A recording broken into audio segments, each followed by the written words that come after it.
Olá, meus irmãos, graça e paz seja convosco. Hoje estou aqui com uma dificuldade enorme, estou sem os meus óculos.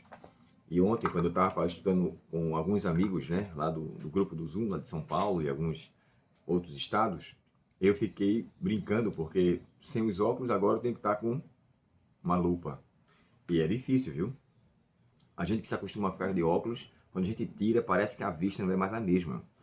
Mas, graças a Deus, ele nos concedeu a visão, ainda saudável, mesmo que não com seus detalhes, né? Que eu já estou com 51 anos, já gastei um tanto da minha vista, mas graças a Deus ele me concede a bênção de poder enxergar mesmo assim. Olha só, o título da lição de hoje é Limites Claros. Quais eram os limites que Deus queria impor para o povo de Israel para que ele também tivesse sucesso? Lembre-se, irmãos, que o tema central da lição é Deus é fiel. E cada ponto que Deus demonstra aquilo que ele é para que a gente tome por exemplo e também corresponda positivamente. Precisaríamos, ou melhor dizendo, o povo de Israel precisava manter-se infiel a Deus, não se relacionando, não se associando com ninguém pagando a terra que Deus tinha feito com que eles possuíssem. Porque se era para desapossar o povo, é porque o povo estava vivendo em condição contrária ao que Deus queria. Logo, eles não deveriam, na verdade, apegar-se aos costumes, ao paganismo, aos seus deuses, suas culturas. E o autor aqui colocou uma pergunta que é bem crucial, né? Por que você acha que Josué assumiu uma posição tão firme quanto ao relacionamento de Israel com as nações vizinhas?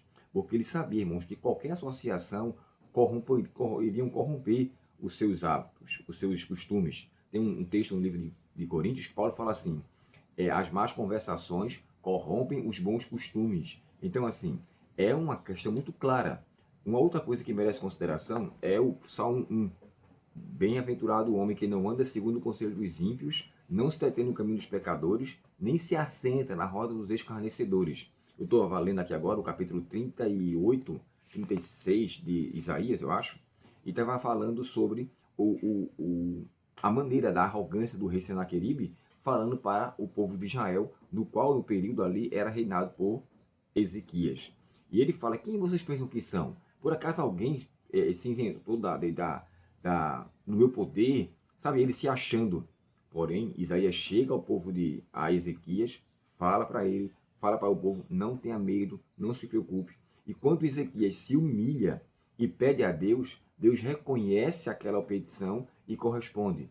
Assim, Ezequias, como você não se corrompeu, assim como você obedeceu, assim como você, agora eu vou. Então, irmão, sempre o seguro é manter-se em obediência, manter-se em fidelidade. Eu tenho para mim o conceito de que provavelmente Josué tomou conhecimento da causa do dilúvio. E qual foi a causa do dilúvio? Irmãos, eu vou dar um parecer aqui, você tem a liberdade para discordar. Para mim, o dilúvio veio por conta de uma relação extraconjugal, que eu quero dizer é uma relação de julgo desigual. O povo, embora criado por Deus, se associou com questões totalmente opostas. As filhas de Caim se relacionaram com os filhos de Sete. E ali, Ellen White chega a escrever que uma semente justa relacionou-se com uma semente ímpia.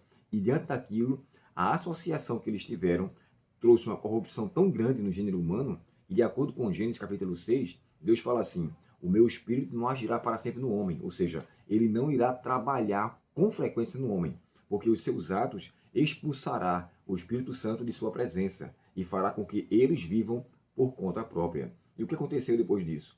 A terra se encheu de maldade, a Bíblia fala que era má continuamente o pensamento dos corações deles.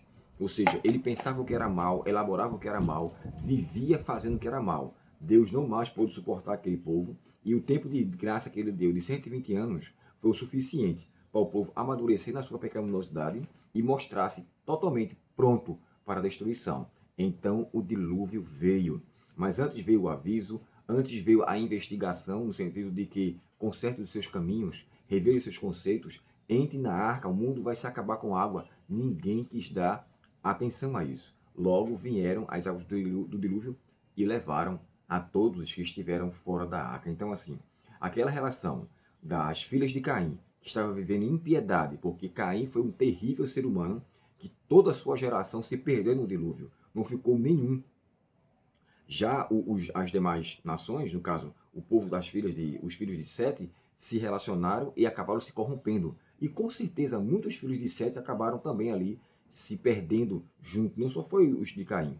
Os de Caim sabemos que foram todos, mas uma boa parte também dos de Sete acabaram sucumbindo, ou seja, não levando em consideração. É tanto que só veio sair de lá 8 pessoas. Noé, a esposa, os 3 filhos e as 3 noras. Então, dentro daquele povo, dentro de toda aquela situação, começou-se a destruição por conta de um jugo desigual. Então, irmãos, tenha cuidado com quem você se relaciona, com quem você se associa.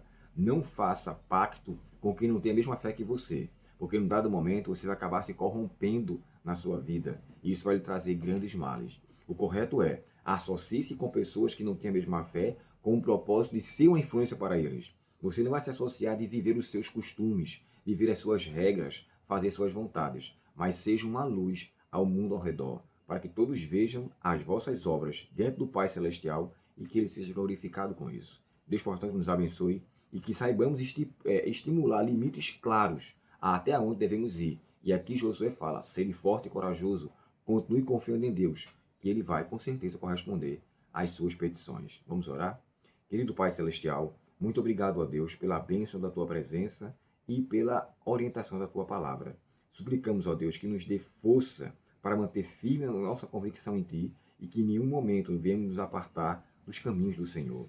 Dá-nos a Tua paz nesse dia, perdoa nossos pecados e permanece conosco, ó Deus, em nome de Jesus. Amém. Deus muito te abençoe, tenha um ótimo dia e até o próximo estudo, se Deus quiser. Até logo.